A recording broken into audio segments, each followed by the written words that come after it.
وہ عقیدے پر ایمان اتنا راسخ ہو جائے تو پھر انشاءاللہ ہمیں کوئی بھی ہمارا بال بیکا نہیں کر سکتا.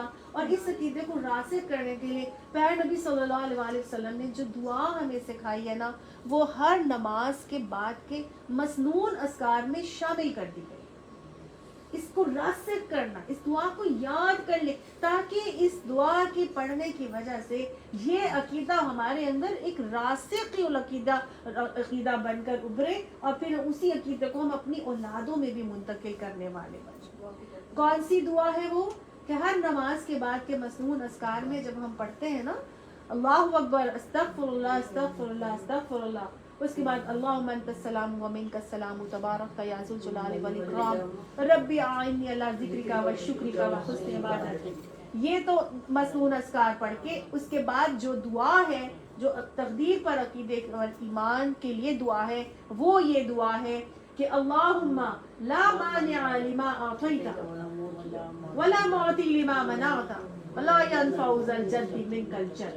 کیا مطلب ہے اس کا کہ اے اللہ روک دے اسے کوئی دینے والا ہاں نہیں جی ہے. جسے تو اے اللہ جو آپ نے دیا اس کو کوئی روکنے والا نہیں ہے اور جو آپ نے روک دیا اس کو کوئی دینے والا نہیں ہے اور کسی کوشش کرنے والے کی کوشش آپ کے مقابلے میں ہمیں نفع نہیں دے سکتی.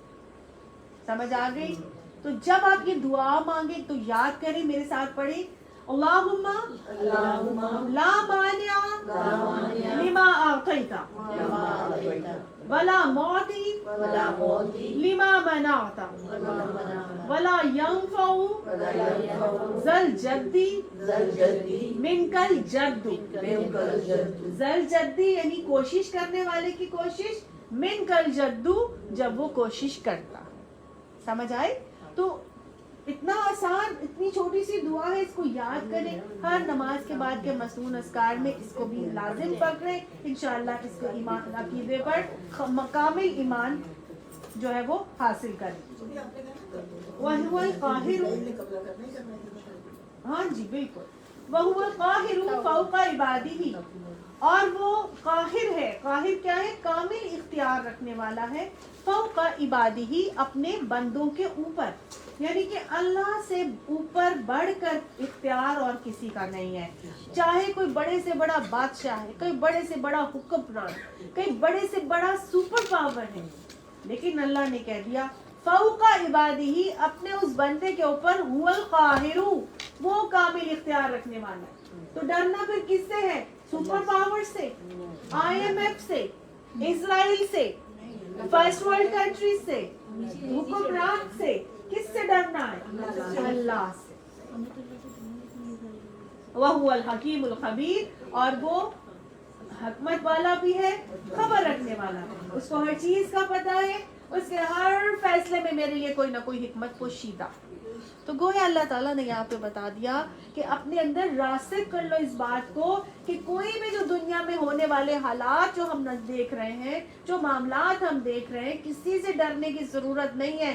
ہر بڑے سے بڑے حکمران کے اوپر ایک بڑا قاہر بیٹھا ہوا ہے جو سب چیزوں کو چلا بھی رہا ہے, اور اگر وہ ہمیں ہوتی بھی غلط نظر آ رہی ہے تو ہمیں اپنا عمل, اپنا بٹ پلے کرتے رہنا ہے, اپنا رویہ صحیح اختیار کرے رکھنا ہے. ہم نے اپنے اس عمل کا جواب دینا ہے. باقی جو ہو رہا ہے, جس کے اوپر جتنی استطاعت ہے, لا یکلف اللہ نفسا الا وسعہا, جس کے لیے جتنی اللہ نے استطاعت دی اللہ نے اسی سے اتنا ہی سوال کرنا ہے. حکمران سے اللہ نے اسی حساب سے سوال کرنا ہے, میرے سے اللہ نے اسی حساب سے سوال کرنا ہے. جس کو جتنا جتنا اللہ تعالیٰ نے اختیار دیا ہے اللہ نے اسی سے اتنا پوچھنا ہے. ٹھیک ہے؟ تو کہیں بھی اپنے دل کو اس کے لیے میلا نہیں کرنا چاہیے, اپنا رول ضرور پلے کرنا چاہیے. جہاں تک ہمارا اختیار جاتا ہے اس کو آگے پہنچانا چاہیے کہ اللہ سب سے بڑا حکیم بھی ہے اور خبر رکھنے والا بھی ہے. اب جو اگلی آیت آ رہی ہے اس میں یہ ہوا کہ یہ جو مشرکین مکہ تھے یہ جاتے تھے آ کے نبی صلی اللہ علیہ وسلم سے کے بارے میں بات کرتے تھے اور کہتے تھے کہ آپ کے پاس کوئی گواہی ہے ایسی کہ جو آپ ہمارے پاس لے کر آئیں اور آ کے کہ بھئی آپ واقعی اللہ کے رسول ہیں, کہ ہم اس بات کو مانیں. یعنی کوئی گواہی دے نا ہمیں, کوئی عیسائیوں کی گواہیاں لے آئیں, کوئی یہودیوں کی گواہ بنا کے ان کو لے کر آ جائیں, کسی چیز کو گواہ بنا کے لے کر آ جائیں کہ بھئی آپ واقعی اللہ کے رسول ہیں. وہ کہتے تھے۔ ہاں مشرکین مکہ کہتے تھے نبی کریم صلی اللہ علیہ وسلم سے آ کر نا، تو اس کا جواب اللہ سبحانہ تعالیٰ نے پھر اگلی آیت میں یہ دیا، قل اے نبی ان سے کہہ دیجئے ایو شیء اکبر شہادتاً، ان سے پوچھو کس کی گواہی سب سے بڑھ کر ہے، یعنی کہ رسول کے کہ یہ دعویٰ جس کہ میں یہ نبی کریم صلی اللہ علیہ وسلم واقعی اللہ کے رسول ہیں، تو ان کے اس دعوے کے لیے اللہ سے بڑھ کر گواہی اور کس کی بہتر ہو سکتی ہے؟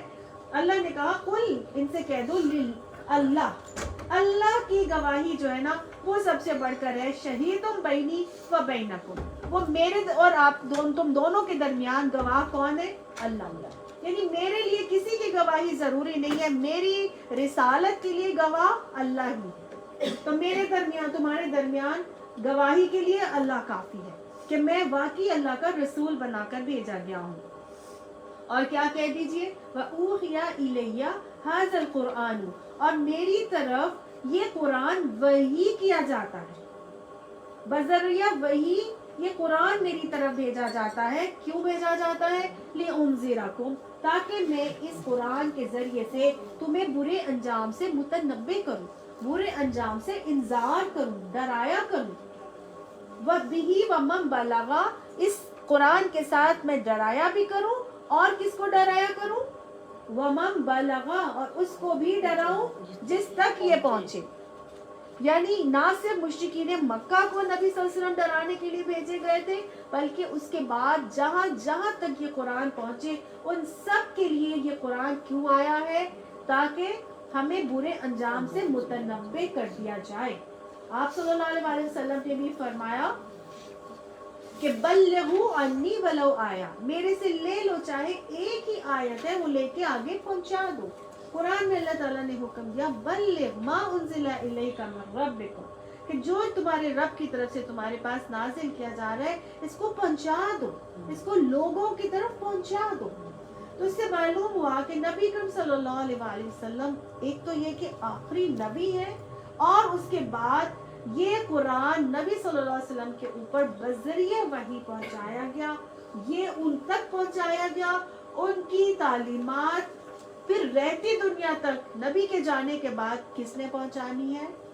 جہاں جہاں یہ قرآن کے احکامات پہنچ جائیں۔ تو اگر مجھ تک آپ تک یہ قرآن کے احکامات پہنچیں گے تو پھر یہ کام کس کو کرنا ہے؟ مجھے اور آپ کو بھی کرنا۔ جس تک یہ قرآن پہنچ جائے اس کا یہ ذمہ بن جاتا ہے کہ اس کے پیغامات کو آگے پہنچانے کا کام شروع کر دیں۔ اِنَّكُمْ لَتَشْهَدُونَ أَنَّ، کیا تم میں سے اِنَّكُمْ کیا ہو تم لَتَشْهَدُونَ کہ تم شہادت دیتے ہو، اَنَّ یہ کہ مَعَ اللَّهِ آلِهَةً أُخْرَى، یہ کہ اللہ کے ساتھ الہ ہے دوسرے بھی، یعنی کہ کیا واقعی تم لوگ یہ شہادت دے سکتے ہو کہ اللہ کے ساتھ دوسرے خدا بھی ہیں، دوسرے معبود بھی ہیں؟ قل اے نبی ان سے کہہ دیجئے لا اشہد، نہیں میں اس کی گواہی نہیں دیتا۔ قل پھر ان سے یہ کہہ دیجئے انما ہوا الہ واحد، کہ ان سے کہیے بے شک وہ تو صرف ایک ہی ہے، الہ واحد ہی ہے، خدا تو صرف ایک ہی ہے، الہ واحد ہی ہے۔ وَإِنَّنِي بَرِيءٌ مِّمَّا تُشْرِكُونَ، اور میں اس شرک سے قطعی بیزار ہوں جس میں تم مبتلا ہو، یعنی میں بری ہوں اس شرک سے جو تم کر رہے ہو۔ بتا دیجئے انہیں صاف صاف بتا دیجئے کہ کیا اللہ کے علاوہ اب تم دوسرے الہ معبود کو بھی گواہ بناتے ہو؟ جب اللہ نے ایک اپنے آپ کو کہا کہ صرف ایک ہی معبود ہوں، تو پھر نبی آپ انہیں کہہ دیجئے کہ میں تو صرف ایک ہی اللہ کو اپنا معبود بناتا ہوں، اس کے علاوہ کوئی اور معبود نہیں ہے، اور میں اس سارے شرک سے جو تم لوگ کر رہے ہو اس سے میں بری ہوں۔ یہ حکم دے دیا گیا نبی صلی اللہ علیہ وسلم کو بھی، اور اس کے بعد کس کو حکم دیا جا رہا ہے؟ مجھے اور آپ کو۔ ہم نے بھی کیا کہنا ہے؟ جب یہ پیغام اللہ کا مجھ تک اور آپ تک پہنچا دیا گیا، نبی کو کہنے کے لیے بتا دیا گیا کہ اب آپ یہ کہہ دیجئے ان سے، تو پھر میں نے اور آپ نے بھی کیا کہنا ہے کہ ہمارا معبود کون ہے؟ صرف الہ واحد، اور ہم کسی اور سے شرک کا معاملہ نہیں کرتے۔ الذین آتیناہم الکتاب، اب بتایا جا رہا ہے کہ وہ جو اہل کتاب تھے، جن کو کتاب دی گئی تھی، کون سے اہل کتاب؟ یہود اور نصارہ. یہ تو سارا معاملہ بتایا جا رہا ہے نا مشرکین مکہ کا، کہ جو مشرکین مکہ نبی صلی اللہ علیہ وسلم کے پاس آ کے ان کے پاس جاتے تھے کہ گواہی مانگتے تھے کہ کیا یہ واقعی اللہ کے آخری نبی ہے، کیا یہ واقعی محمد صلی اللہ علیہ وسلم اللہ کے رسول ہے نا. تو وہ کہتے تھے ہمیں نہیں پتا، ہمیں کوئی نہیں پتا، وہ تو وہ ہو جاتے. تو ہاں، تو اللہ نے مشرکین مکہ کو کہا کہ بھئی آپ ان کو تو آپ یہ کہہ دیں کہ بھئی جو بھی ہم نے پڑھا کہ اللہ کی گواہی میرے تمہارے درمیان کافی ہے، اللہ ہی گواہ ہے کہ میں واقعی اللہ کا بھیجا ہوا رسول ہوں. لیکن جو اہل کتاب ہیں ان کا معاملہ تو یہ ہے، ان کا معاملہ یہ ہے کہ یعرفونہ، وہ پہچانتے ہیں نبی صلی اللہ علیہ وآلہ وسلم کو. کس طرح پہچانتے ہیں؟ کما یعرفون ابناءہم، وہ نبی صلی اللہ علیہ وسلم کو تو ایسے پہچانتے ہیں کہ یعرفون ابناءہم، کہ جیسے کوئی اپنے بیٹوں کو پہچانتا ہے. ساری نشانیاں ان کی تورات میں لکھی ہوئی موجود تھی، ان کی انجیل میں لکھی ہوئی موجود تھی، سب کچھ پتا تھا، ہر چیز کا علم تھا ان کو. اور وہ آپ دیکھ لیجئے ہر طرح سے وہ نبی صلی اللہ علیہ وسلم کے ہونے کا ان کو علم پتہ چل گیا تھا نا. ان کی کتابوں میں نام بھی تھا ان کا، نبی صلی اللہ علیہ وسلم کا، نبی صلی اللہ علیہ وسلم کے والد کا، والدہ کا، کس بستی میں آئیں گے، اس بستی کی کیا پہچان ہوگی، ہجرت کر کے کہاں جائیں گے، پھر نبی جب آئیں گے. آپ دیکھیے وہ جو نبی صلی اللہ علیہ وسلم ابھی چھوٹی سی عمر میں تھے تو کیا ہوا تھا، حضرت ابو طالب کے ساتھ وہ قافلے میں جا رہے تھے نا ملک شام کے سفر میں. تو ایک جگہ صحرا میں رکے، پڑاؤ کیا، تو بحیرہ راہب جو تھا اس نے سارے کے سارے قافلے کو دعوت بنا کے بلا لیا اور اس نے کہا کہ آ جاؤ کہ سب کے سب جو آیا قافلہ آؤ میرے پاس کھانا کھاؤ. دعوت میں مدعو کیا. جب دعوت میں سب لوگ آ گئے تو اس نے آ کے سب سے ملا اور سب سے کہا کہ آپ تم سب لوگ آئے ہو؟ تو حضرت ابو طالب نے کہا ہاں ہم سب آئے ہیں. تو اس نے کہا کہ اچھا واقعی تمہیں یقین ہے کہ تم لوگ سب یہاں پر آئے ہو؟ میرے کوئی وہاں پر تمہارا لشکر کے سامان کے پاس کوئی موجود نہیں ہے؟ تو حضرت ابو طالب نے کہا کہ نہیں، ایک میرا بھتیجا ہے، چھوٹا سا بچہ ہے ابھی، وہ اس کو بس ہم وہاں پہ چھوڑ کے آئے ہیں تاکہ ساز و سامان کا خیال رکھ لے. تو وہ کیا بولا، وہی تو ہے جس کی مجھے تلاش تھی، وہی تو ہے. کیوں پہچان گیا تھا؟ پھر اس نے کیا بتایا تھا؟ بتایا تھا کہ جہاں سے تم لوگ جا رہے ہو یہ ایک باطل کی بدلی کی ٹکڑی کنٹینیوسلی تمہارے ساتھ موو کر رہی ہے. یہ وہ پہچان تھی نبی صلی اللہ علیہ وآلہ وسلم کی. پھر اس نے حضرت ابو طالب کو تمام چیزیں بتائیں کہ یہ تمہارا یہ جو بچہ ہے نا یہ آگے جا کے بہت اللہ تعالیٰ اس کو اپنے کام کا بنائے گا، اور سارے آگے جاؤ گے نا تو آگے سارے یہودی بیٹھے ہوئے پہچان جائیں گے اور اس کو قتل کر دیں گے، لہٰذا اس کو یہاں سے فوراً واپس لے جاؤ. تو حضرت ابو طالب حضور صلی اللہ علیہ وسلم کو واپس مکہ لے گئے، پہچان گئے تھے. اتنی زیادہ علامات ان کی لکھی ملی نبی صلی اللہ علیہ وسلم کو، آپ صلی اللہ علیہ وسلم کی ایک ایک چیز سے پہچان جاتے تھے، ہر چیز سے. اور حضرت ابو طالب تک نے یہ چیز محسوس کر لی تھی کہ جب نبی صلی اللہ علیہ وآلہ وسلم کو دیا گیا تھا، حضرت حلیمہ سعدیہ کو حوالے کیا گیا تھا، تو کیا ہوا تھا؟ سب سے لاغر، سب سے زیادہ بریل تھی ان کی اونٹنی، اور جب وہ لے کے گئی حضور صلی اللہ علیہ وسلم کو تو سب سے زیادہ ایکٹیو اور تیز اور ایسے آگے نکلی، اور سب سے زیادہ بھر کے دودھ اس کی آتا، اور سب سے زیادہ برکت پڑ گئی. یہ برکت کا پڑ جانا نبی صلی اللہ علیہ وسلم کی زندگی کی باعث ہی تھا نا. پھر حضرت ابو طالب کا تو یہ حال تھا کہ وہ کہتے تھے کہ کوئی کھانا جو ہے وہ، حضرت علی بھی بتاتے ہیں کہ ہمارے والد کبھی بھی دسترخوان پہ حضور صلی اللہ علیہ وسلم کے بغیر نہیں بیٹھا کرتے تھے جب حضور چھوٹے سے ہوا کرتے تھے. اتنا پیار بھی آپ صلی اللہ علیہ وسلم سے کیا کرتے تھے کیونکہ وہ برکت کی چیزیں ان کو نظر آتی تھی. تو نبی صلی اللہ علیہ وسلم کو تو وہ پہچان گئے تھے ہر چیز سے، نہ صرف مشرکین پہچان گئے تھے بلکہ اہل کتاب کے بارے میں بتا رہے ہیں کہ وہ تو اس طرح پہچانتے تھے کہ جیسے کہ اپنے بیٹوں کو پہچانتے تھے.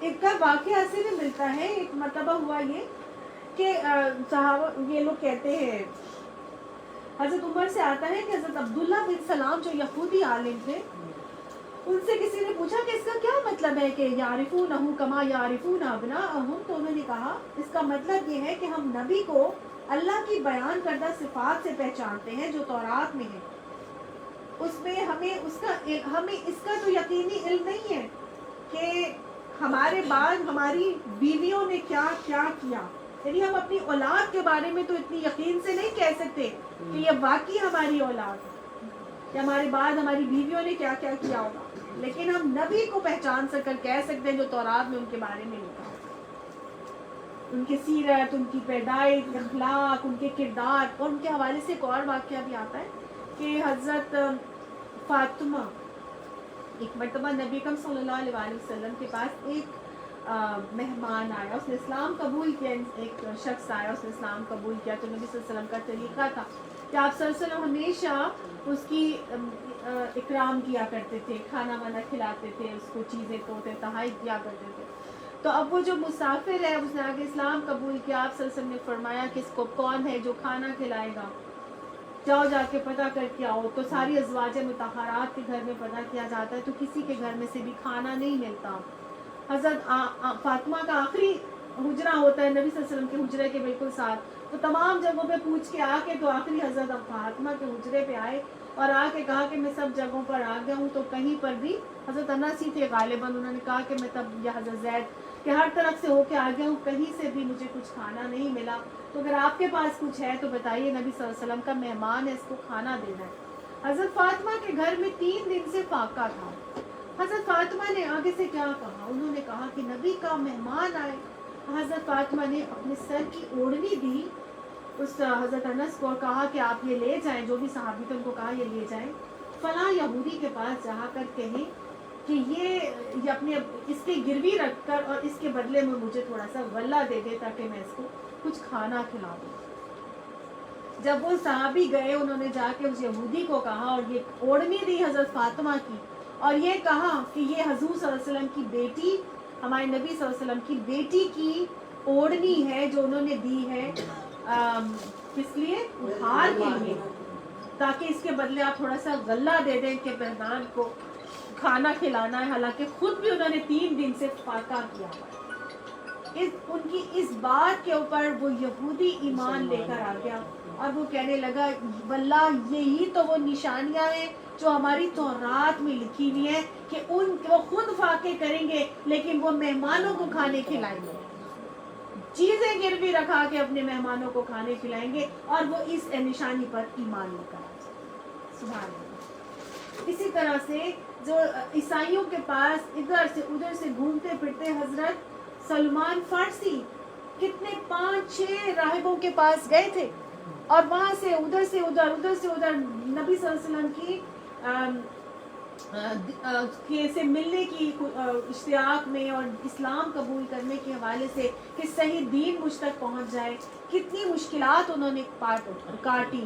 تو کیا ہوتا ہے، ان کو بھی یہی چیز بتائی جاتی ہے. 3 نشانیاں بتائی گئی تھی نبی صلی اللہ علیہ وسلم کی کہ جب آپ جائیں گے نا تو آپ وہاں پر چلے جائیں جو سورج کے یہ کھجور کے درختوں والی وہ زمین ہے جہاں پہ کھجور کے درخت اور باغات ہوں گے، ادھر چلے جائیں، وہاں پہ وہ نبی آئیں گے. تو انہوں نے کہا اچھا وہ نبی اگر آ جائیں گے تو میں ان کو پہچانوں گا کیسے؟ تو بتایا گیا تھا کہ وہ صدقہ لے لیں گے، صدقہ نہیں کھائیں گے، ہدیہ قبول کر لیں گے. ٹھیک ہے. اور پھر دوسرا یہ پہلی نشانی یہ تھی کہ وہ اس سرزمین پر آئیں گے. پھر کہا تھا کہ وہ صدقہ نہیں قبول کریں گے بلکہ ہدیہ قبول کریں گے. تیسری بات یہ کہی گئی تھی کہ ان کی کمر پر ایک مہر نبوت ہوگی. تو جب وہ گئے وہاں پر تو جب یثرب کی سرزمین پہ جب نبی صلی اللہ علیہ وسلم کی قدم بوسی ہوئی تو انہوں نے فوراً سے اب کوشش کی کہ میں کسی طرح سے جا کے اپنے نبی صلی اللہ علیہ وسلم کے ہاتھوں پر بیعت کروں اور اسلام قبول کروں. تو آپ کے پاس چلے جاتے ہیں اور جانے پہلے دن گئے اور جا کے دیا اور پہلی نشانی کیا کہتے ہیں، یا رسول اللہ صلی اللہ علیہ وسلم یہ میں صدقہ لے کر آیا تھا آپ کے لیے، اس کو برائے مہربانی قبول کر لیں. آپ صلی اللہ علیہ وسلم نے اس صدقے کا سن کے کھجوریں لی اور سارے صحابہ کرام میں بانٹ دی. تو وہ کہنے لگے پہلی نشانی تو پوری ہو گئی کہ صدقہ انہوں نے خود نہیں کھایا بلکہ سارے لوگوں میں تقسیم کر دیا. پھر دوسرے دن وہ پھر پہنچے اور کہنے لگے یا رسول اللہ صلی اللہ علیہ وسلم یہ میں ہدیہ لایا ہوں آپ کے لیے، اس کو قبول کر لیجئے۔ آپ صلی اللہ علیہ وسلم نے سب سے پہلے خود کھائی اور باقی سارے صحابہ کرام کو دی۔ وہ کہنے لگے دوسری نشانی بھی پوری ہو گئی۔ پھر تیسری نشانی کے لیے آپ صلی اللہ علیہ وسلم کو ٹک ٹکی باندھ کر دیکھیے جا رہے ہیں۔ آپ صلی اللہ علیہ وسلم سمجھ گئے کہ یہ میری نبوت کی مہر دیکھنا چاہتا ہے۔ آپ صلی اللہ علیہ وسلم نے کندھے سے چادر ہٹا دی اور مہر نبوت یہاں پر آپ صلی اللہ علیہ وسلم کی اتنی بڑی کبوتر کے انڈے کے برابر ایک بلیک کلر کا اوبل سا نشان تھا۔ آپ صلی اللہ علیہ وسلم کی مہر نبوت کو دیکھ کر زار زار رونا شروع ہو گیا۔ پھر انہوں نے پوچھا کیا بات ہے، کیوں روتے ہیں آپ؟ تو پھر انہوں نے اپنا سارا ماجرا بتایا۔ آپ صلی اللہ علیہ وسلم نے ان کو اپنا اہل بیت ہونے کا لقب دیا۔ سبحان اللہ، اہل بیت حضرت سلمان فارسی۔ تو یہ چیزیں تو راہبوں نے ان کو بتائی تھی، تو یعرفونہ کما یعرفون ابناءہم، کہ وہ آپ کو ایسے پہچانتے تھے جیسے اپنے بیٹوں کو پہچانتے، ایسے ان کو علامات کا علم تھا، سب چیزوں کا پتہ، اہل کتاب۔ اور جو ابو جہل تھا یہ بھی پہچان گیا تھا، یہ نہیں کہ وہ پہچانا نہیں تھا، ابو جہل بھی پہچان گیا تھا۔ ابو جہل کا معاملہ یہ ہوا کہ ابو جہل نے ایک مرتبہ کہا کہ ہمارا اصل ٹاکرا جو ہے وہ بنی عبد مناف اور ان کے بیٹوں کے درمیان ہے، وہ جو حاجیوں کو کھلانے پلانے کا کام کرتے ہیں، پھر اب نبی بھی ان میں ہی مان لیں تو ہمیں ان کے آگے جھکنا پڑ جائے۔ تو وہ اس کے اندر اصل میں تکبر اور انانیت تھی۔ ایک مرتبہ اخنر اسم شریک نے نبی اس سے پوچھا، ابو جہل سے تنہائی میں پوچھا کہ میرے اور تمہارے درمیان کوئی تیسرا نہیں ہے، تو مجھے بتاؤ کہ تم کیا محمد کو سچا نہیں سمجھتے؟ تم سمجھتے ہو کہ وہ جھوٹا ہے؟ تو وہ آگے سے کہنے لگا خدا کی قسم محمد صلی اللہ علیہ وسلم ایک سچا آدمی ہے۔ یہ ابو جہل کہہ رہا ہے کہ محمد صلی اللہ علیہ وسلم ایک سچا آدمی ہے، اس نے عمر بھر کبھی جھوٹ نہیں بولا، لیکن جب یہ نوایا، ثقافت اور نبوت سب کچھ اگر بنی عبد مناف کے پاس آ گیا تو پھر قریش میں ہمارا تو نام ہی کٹ جائے گا۔ سمجھ آ گیا؟ تو قبائلی عصبیت آڑیا۔ عمرو بن حشام،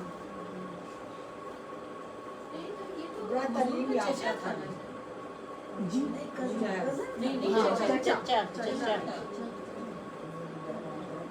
تو سمجھ آیا، یعنی یا نہ سے مشرکین مکہ، اب اہل کتاب، یہود، نصارہ، تمام ہی لوگ نبی صلی اللہ علیہ وسلم کو پہچان گئے تھے۔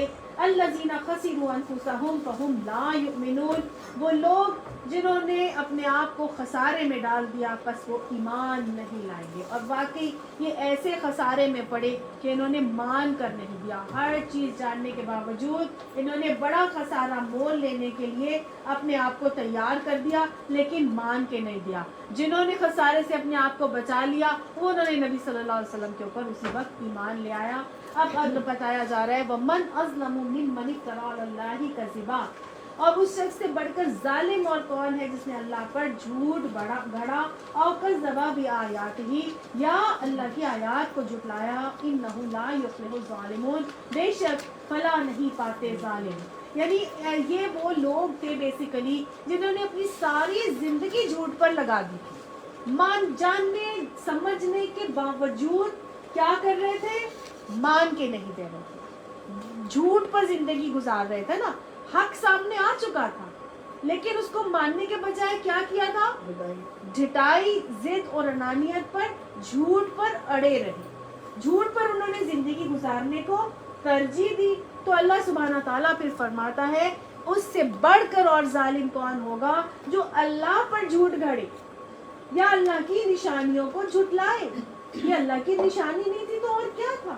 تمام چیزیں نبی صلی اللہ علیہ وسلم کے حوالے سے سمجھ میں آ گئی تھی، اللہ کی باتیں، اللہ کی پہچان، جو احکامات پہنچائے جا رہے تھے، قرآن نازل ہو رہا تھا، تمام چیزوں کو وہ اپنی آنکھوں سے دیکھ رہے تھے لیکن جھٹلائے چلے جا رہے تھے۔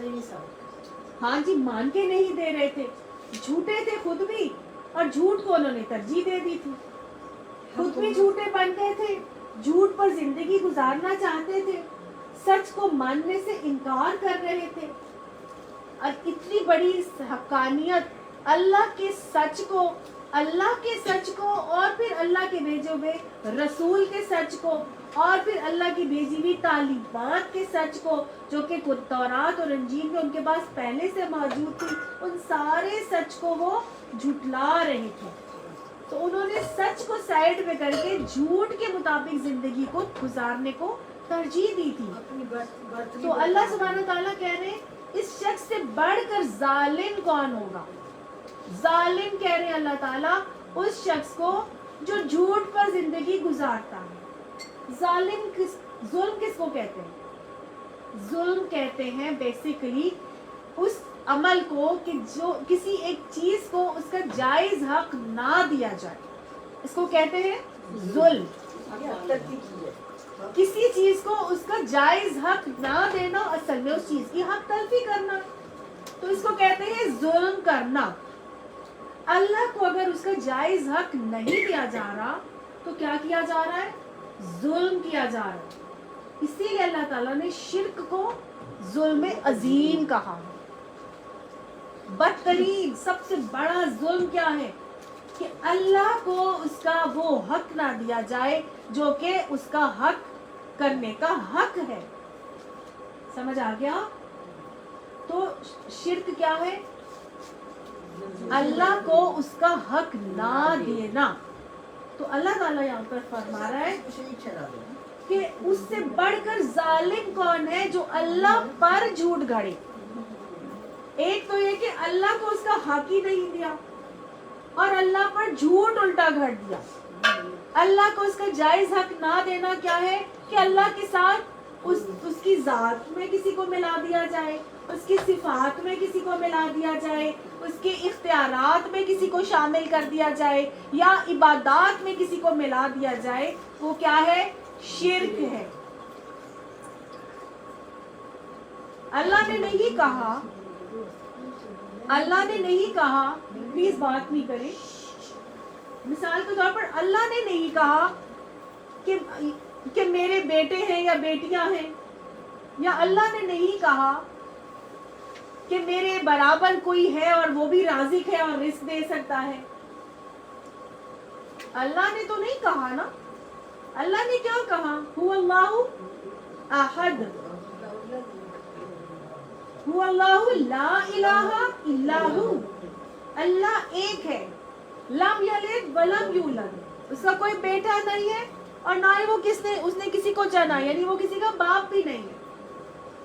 جب اللہ نہ کوئی اللہ کا باپ ہے نہ کوئی اللہ کا بیٹا ہے تو خود سے خود اگر اللہ کے بیٹے بنا دینا، اللہ کی بیٹیاں بنا دینا، یہ کیا ہے؟ اللہ پر ظلم کرنا، اللہ پر جھوٹ گھڑنا ہے، اللہ پر بہتان لگانا ہے، اللہ کی ذات کے ساتھ کسی کو ملا دینا ہے. سمجھ آ گیا؟ اسی طرح عبادات میں اللہ نے نہیں کہا کہ 3 خداؤں کو ملا کے ایک خدا بنتا ہے. اور ہم اگر 3 خدا بنا لیں، اللہ کی بیوی بھی بنا لیں حضرت مریم کو نعوذ باللہ، حضرت جبرائیل کو بیٹی بنا لیں نعوذ باللہ، فرشتوں کو اللہ کی بیٹیاں بنا لیں، 3 خداؤں کا کہ اللہ نے اپنے جو ہے وہ ساتھ ملا کے یہ 3 خداؤں کو ملا کے ایک خدا بنتا ہے. یہ کیا ہے؟ اللہ کے ساتھ کسی کو ملا لینا عبادات میں، کہ اگر اللہ کے علاوہ کسی اور کے لیے عبادت کی جائے، جیسے کہ غیر اللہ کے نام پر کچھ دیا جائے، نظریں، نیازیں، چڑھاوے، منتیں، مرادیں ماننا، کسی اور کے نام پہ کھانا دینا یا کچھ اور کرنا، یہ سب کیا ہے؟ یہ عبادات میں شرک ہے. ٹھیک ہے؟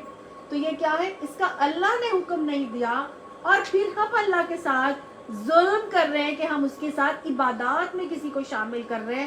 تو جس کا اللہ نے حکم نہیں دیا تو ہم اللہ پر جھوٹ گھڑ رہے ہیں. سمجھ آ گیا؟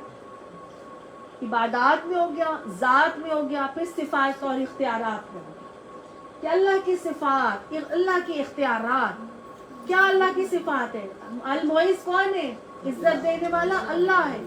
رازق کون ہے؟ اللہ ہے. خالق کون ہے؟ اللہ ہے. مسبب الاسباب کون ہے؟ اللہ ہے. بارش برسانے والا کون ہے؟ اللہ ہے. مارنے والا کون ہے؟ اللہ. زندگی دینے والا کون ہے؟ اللہ.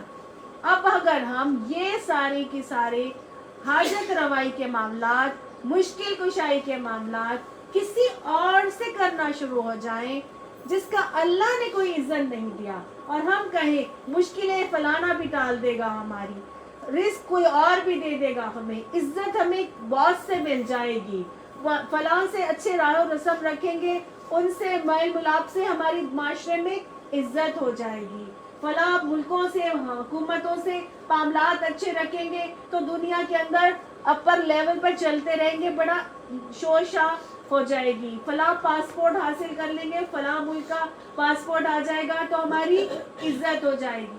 تو یہ سب کیا ہے؟ اللہ نے حکم دیا ہے اس کا؟ اللہ نے اس کے بارے میں ایسا کوئی عمل نہیں کیا، کیونکہ المعز صرف اللہ.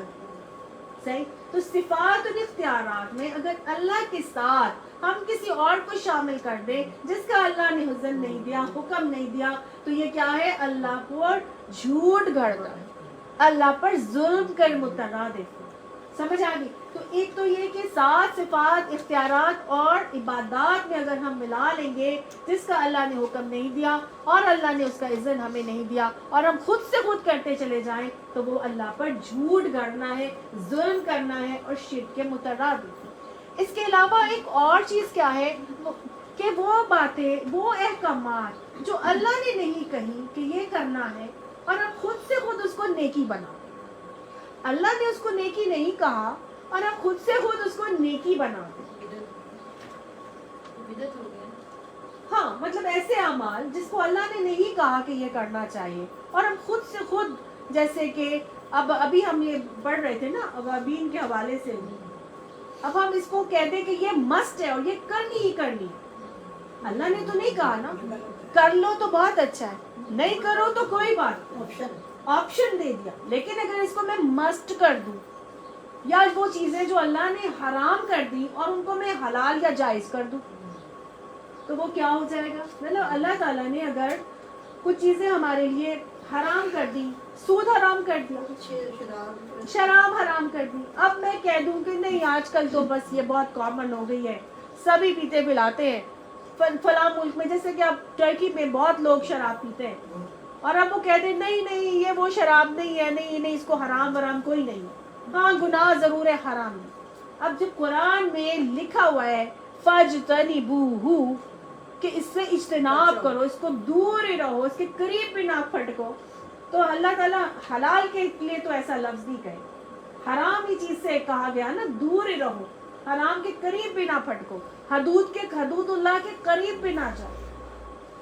تو اگر ایسی چیزیں جن کو ہم خود سے خود، جس کو اللہ نے ہمیں کہا ہی نہیں کہ یہ غلط ہے اور ہم خود غلط کر دیں، اور اللہ نے کہا ہی نہیں کہ یہ نیکی اور ہم خود سے خود اس کو نیکی بنا دیں.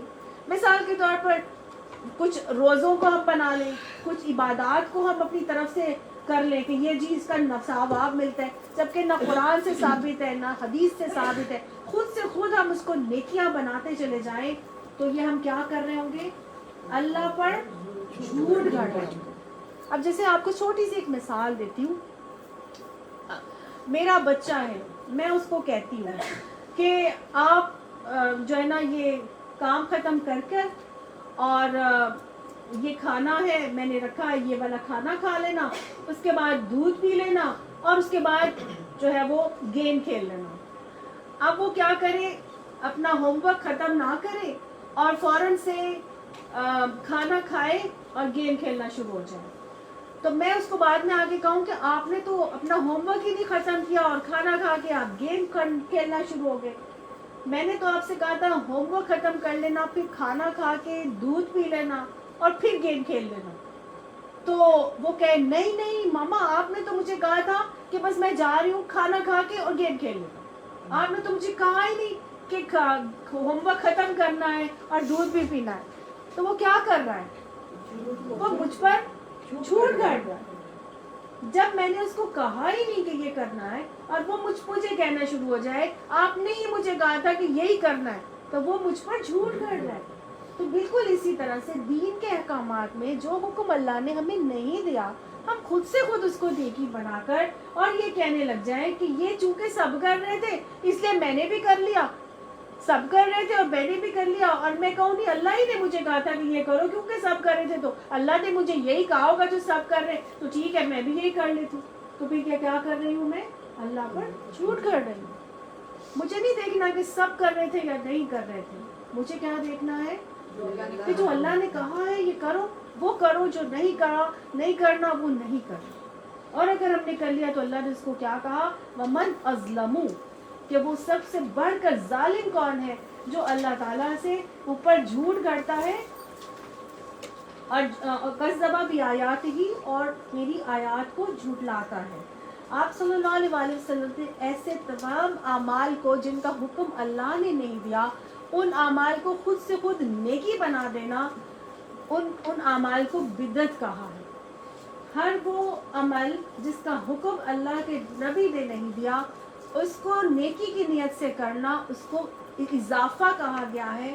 اور کل بدعت ضلالہ, نبی صلی اللہ علیہ وسلم نے فرمایا کہ ہر بدعت گمراہی ہے اور ہر بدعت جو ہے وہ گمراہی کی طرف لے کر جاتی ہے. اور آپ صلی اللہ علیہ وسلم نے یہ بھی فرما دیا کہ جو شخص بدعتی کی عزت اور توقع کرے گا وہ ہم میں سے نہیں ہے.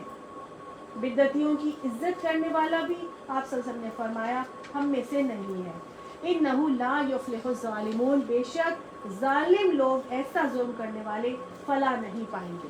اب یہ لوگ جو یہ سارے اعمال کر رہے ہیں وہ کیا سمجھتے ہیں کہ وہ چھوٹ جائیں گے, ان کو اللہ تعالیٰ چھوڑ دے گا, ان کی بخشش ہو جائے گی. سب نے پہنچنا تو اللہ کی طرف سے ہے نا, ہر شخص کو موت کا مزہ چکھنا ہے. کلو نفس ذائقۃ الموت, اور جب سب مریں گے تو پلٹ کر کہاں جانا ہے, اللہ کے پاس. اللہ فرماتے ہیں وَيَوْمَ نَحْشُرُهُمْ جَمِيعًا, اور جس دن ہم ان سب کو مل کر جمع کریں گے. اللہ نے جمع کرنا ہی کرنا ہے. حدیث میں آتا ہے کہ اس وقت تمہارا کیا حال ہوگا جب تم کو اللہ حشر میں جمع کریں گے, ایسے جیسے تیر کو ترکش میں جمع کر دیا جاتا ہے اور تم پر 50,000 سال اسی طرح گزریں گے. یعنی تم 50,000 سال تک اسی حال میں رہو گے. ہر انسان جب اللہ کے پاس جمع کیا جائے گا تو 50,000 سال کا وہ قیامت کا دن ہوگا. انتظار ہر ایک کے لیے مشکل ہوگا اس دن کا. اور اس دن جب سب جمع ہو جائیں گے اللہ تعالیٰ کی طرف تو بہت طرح کے لوگ ہوں گے, کچھ نیک ہوں گے کچھ بد ہوں گے. جو نیک ہوں گے, نیکوکاروں کے لیے وہ دن کتنا ہوگا, حدیث سے پتہ چلتا ہے کہ ان کے لیے وہ دن اس طرح کا ہوگا کہ جب سورج سوا نیزے پر آ جائے گا اللہ کے عرش کے سائے کے علاوہ کوئی سایہ نہیں ہوگا. اس دن حشر کے میدان کا جو 50,000 سال کا دن ہوگا وہ نیکوکاروں کے لیے اتنا ہوگا جیسے ایک فرض نماز کے وقت کا ٹائم ہوتا ہے, اتنا تھوڑا سا. جبکہ بدکاروں کے لیے وہ دن 50,000 سال کے برابر. بدکاروں کے لیے وہ دن 50,000 سال کے برابر ہوگا. ایک ہی جگہ پہ سب کھڑے ہوں گے. اب جب سب انتظار کے ٹائم پہ جمع ہے وہاں پر کیا ہوگا, سارے لوگ پریشان ہوں گے. سورج سوا نیزے پر, ہر شخص اپنے اعمال کے مطابق پسینوں میں ڈوبا ہوگا, ہوش حواس اڑے ہوئے ہوں گے, دل کلیجے حلق کو آئے ہوئے ہوں گے. انسان پریشان ہو کر ادھر جائیں گے کبھی ادھر جائیں گے, ان کو سمجھ نہیں آئے گا. وہ کہیں جہنمی جو بدکار ہوں گے وہ کہیں گے اس سے تو بہتر ہے کہ ہمیں جہنم میں ڈال دیں, اس عذاب سے بہتر ہے کہ ہم یہ جو ٹائم گزار رہے ہیں. کچھ لوگ ہوں گے وہ چلیں گے, اور حدیث سے پتہ چلتا ہے, میں آپ کو مفہوم بتا رہی ہوں, وہ سب مل کے جائیں گے حضرت آدم علیہ السلام کے پاس اور ان سے جا کر کہیں گے کہ آپ پہلے انسان تھے, آپ اللہ تعالیٰ سے سفارش کریں کہ حساب کتاب شروع کریں, یہ ٹائم ہم سے نہیں گزارا جا رہا. تو کہیں گے حضرت آدم علیہ السلام کہیں گے کہ نہیں, میرے سے وہ جو درخت کا, جنت کا درخت کا پھل کھا لیا تھا نا اور وہ غلطی ہو گئی تھی, مجھے اللہ سے ڈر لگتا ہے کہ آج میرا پتہ نہیں کیا معاملہ ہوگا. جاؤ جا کے نا ان سے حضرت نوح علیہ السلام سے سفارش کرو. حضرت نوح علیہ السلام کے پاس جائیں گے, حضرت نوح علیہ السلام کے پاس جا کے کہیں گے آپ بڑے اولو العزم نبی ہیں, آپ اللہ تعالیٰ سے درخواست کریں، آپ نے اتنی لمبی عمر پائی، اتنا اللہ تعالیٰ کے لیے تبلیغ کی، آپ ہمارے لیے دعا کریں، اللہ سے سفارش کریں کہ حشر کا جو ہے نا حساب کتاب شروع کیا جائے۔ حضرت نوح علیہ السلام کہیں گے نہیں مجھے اللہ سے ڈر لگتا ہے کہ میں نے وہ جو اپنے بیٹے کی سفارش کی تھی نا اللہ تعالیٰ سے کہ میرے بیٹے کو بچا لے طوفان میں نہ اس کو غرق کر، مجھے ڈر لگتا ہے۔ جاؤ اور جا کے حضرت موسیٰ علیہ السلام سے دعا کہو، التجا کرو، حضرت ابراہیم سے کہو، حضرت ابراہیم کے پاس بھیجیں گے۔ حضرت ابراہیم علیہ السلام کہیں گے نہیں، وہ کہیں گے آپ خلیل اللہ ہیں، آپ اللہ کے دوست ہیں، آپ اللہ سے سفارش کریں، ہم سے یہ وقت ختم کریں۔ تو اللہ کے نبی وہ آگے حضرت ابراہیم کہیں گے کہ نہیں مجھے اللہ سے ڈر لگتا ہے کہ وہ بین توریہ کے جو 3 جھوٹ اللہ تعالیٰ سے بولے تھے نا، وہ مجھے ان کی وجہ سے اللہ سے ڈر لگتا ہے۔ توریہ میں نے بتایا تھا توریہ کیا ہوتا ہے، یعنی کہ ایسا بات کرنا کہ ذو معنی بات ہو کہ جس کا مقصد کچھ اور سمجھ میں آئے۔ انہوں نے کیا کہا تھا، ستاروں کی طرف نگاہ ڈال کے کہی تھی، یعنی دکھایا یہ تھا کہ شاید ستاروں کی چالیں ٹھیک نہیں ہیں تو میرا جانا جو ہے نا آج بہتر نہیں ہے اس کے اندر میلے میں۔ تو یہ انہوں نے ایک امیج دیا تھا، کیونکہ اس زمانے میں علم نجوم تھا، ستاروں کی چالوں کو دیکھ کے فیصلے کیے جاتے تھے۔ وہ کہنا نہیں چاہتے تھے کہ جی ستارے یہ کہہ رہے ہیں، بلکہ انہوں نے ایسے دیکھ کے کہا تھا میرا خیال ہے۔ تو یعنی کیا ہے، انہوں نے ایک امیج دیا تھا، ایک امپریشن دیا تھا کہ شاید ستاروں کی چال کی وجہ سے میرا جانا بہتر ہے۔ پھر انہوں نے غور کیا تھا کہ وہ جو کلہاڑے مارے تھے، سارے توڑے تھے بت، اور سب سے بڑے بت کے اوپر رکھ دیا، تو کہا تھا انہی سے پوچھنا، یہ ان کا سب سے بڑا ہے، اسی نے توڑ کیا ہوگا، انہی سے پوچھ لیں، ہے نا۔ حالانکہ کیا کس نے تھا، خود کیا تھا۔ تو یہ ایک امپریشن دیا تھا کہ یہ بڑا ہے، اسی سے پوچھ لیں، تو اس وجہ سے وہ ڈر رہے ہوں گے۔ تو پھر وہ بھیجیں گے حضرت موسیٰ کے پاس کہ آپ تو اللہ سے کلام کرتے تھے، آپ اللہ سے سفارش کریں۔ وہ آگے سے کہیں گے نہیں مجھے ڈر لگتا ہے، میرے سے ایک شخص قتل ہو گیا تھا، کہاں چاہتے ہیں جاؤ پھر حضرت عیسیٰ سے کہو۔ حضرت عیسیٰ کے پاس جائیں گے، حضرت عیسیٰ کو کہ حضرت عیسیٰ کہیں گے جاؤ یہ آخری نبی ہے، نبی صلی اللہ علیہ وسلم، یہ حبیب خدا ہے، ان سے جا کے سفارش کرو۔ حضور صلی اللہ علیہ وسلم کے پاس آئیں گے اور پھر حضور صلی اللہ علیہ وسلم کی سفارش کروائی جائے گی، اور پھر جو ہے وہ حساب کتاب جو ہے وہ شروع کیا جائے۔ سمجھ آئی نا۔ تو یہ اس دن تو سارے کے سارے معاملات ہو رہے ہوں گے، یہ ٹائم بڑا مشکل ہوگا گزارنا، 50,000 سال کا دن۔ اللہ تعالیٰ فرماتے ہیں ثم نقول للذین اشرکوا، پھر ہم کہیں گے ان لوگوں سے جنہوں نے شرک کیا ہوگا، این شرکاؤکم، تمہارے شریک کدھر ہیں؟ اللہ چھوڑے گا نہیں کسی کو بھی۔ وہ لوگ جو شریک کرتے تھے، کسی کو شریک بنا کے پوچھ رہے تھے، اللہ کے علاوہ شریک ٹھہرائے ہوئے تھے، اللہ تعالیٰ ان سے پوچھے گا کہ جو تم نے شریک ٹھہرائے ہوئے تھے وہ کدھر ہے تمہارے شریک؟ الذین کنتم تزعمون، جن کا تمہیں بڑا زوم تھا، جن کا تم بڑا دعویٰ کرتے تھے، جن کے متعلق تمہارا گمان یہ تھا کہ یہ بھی اللہ اختیار رکھتے ہیں، یہ بھی المعز ہے، یہ بھی خالق ہے، یہ بھی مشکل کشا ہے، یہ بھی رازق ہے نا۔ تم اپنی اللہ کی ذات، صفات، اختیارات میں، عبادات میں تم لوگوں کو شامل کیے ہوئے تھے، مختلف چیزوں کو پوجا کرتے تھے، وہ کدھر ہے تمہارے اب معبود؟ اللہ تعالیٰ ان سے پوچھیں گے، یعنی اللہ نے پوچھنا تو سب سے ہے، اب پوچھیں گے یہ ان لوگوں سے جو شریک ٹھہرا رہے تھے، ٹھیک ہے۔ یہی بات اللہ تعالیٰ فرماتے ہیں سورہ انعام میں آگے آئے گا، وَمَا نَرَىٰ شُفَعَاءَكُمْ، کہ ہم تو تمہارے شریکوں کو دیکھ ہی نہیں رہے، الَّذِينَ زَعَمْتُمْ، جن کے بارے میں تم گمان کرتے تھے۔ یہ سورہ انعام کی 94 آیت میں آگے آئے گا کہ تمہارے شریک کہاں ہیں، ہم تو وہ شریک تمہارے نہیں دیکھ رہے جن کے بارے میں تمہیں بڑا گمان تھا۔ اَنَّكُمْ فِيكُمْ شُرَكَاءُ، یعنی کہ تمہارے معاملات میں ان کا بھی بڑا حصہ ہے، تمہارے سارے کام سدھارنے میں ان کا بھی بڑا رول ہے۔ لَقَدْ تَقَطَّعَ بَيْنَكُمْ، ان کے سارے کے سارے جو رشتے واسطے اور ناطے تھے نا وہ کٹ جائیں گے، اس دن کچھ بھی نہیں رہے گا۔ وَضَلَّ عَنْكُمْ مَا كُنْتُمْ تَزْعُمُونَ، اور گم ہو گئے وہ سارے شریک جن کا تم زوم رکھتے تھے۔ تو اللہ تعالیٰ کہیں گے جو سارے تمہارے شریک تھے، جن پر تمہیں بڑا زوم تھا، جن کو تم سمجھتے تھے کہ ہمارے سارے معاملات اور اختیارات اور جو ہمیں جو دنیا میں سب مل رہا ہے، اس میں تو ہمارے شریکوں کی وجہ سے ہمیں سب کچھ مل رہا ہے، ہمارا تو وہی بڑا حصہ رکھتے، تو لہٰذا